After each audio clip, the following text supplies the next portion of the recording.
Did you know a king once tried to outsmart God's prophecy and ended up proving it true in the most impossible way?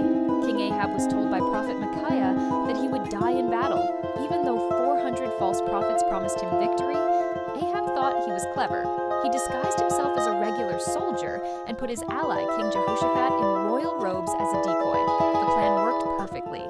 Enemy soldiers chased Jehoshaphat, thinking he was Ahab, but then something incredible happened. A random Syrian archer pulled back his bow and shot an arrow without even aiming at anyone specific. That arrow found the one tiny gap between Ahab's armor plates. What are the odds? Ahab slowly died, propped up in his chariot, watching his army fall apart around him.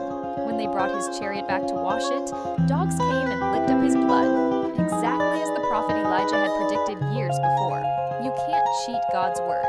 His prophecies always come true, no matter how impossible they seem.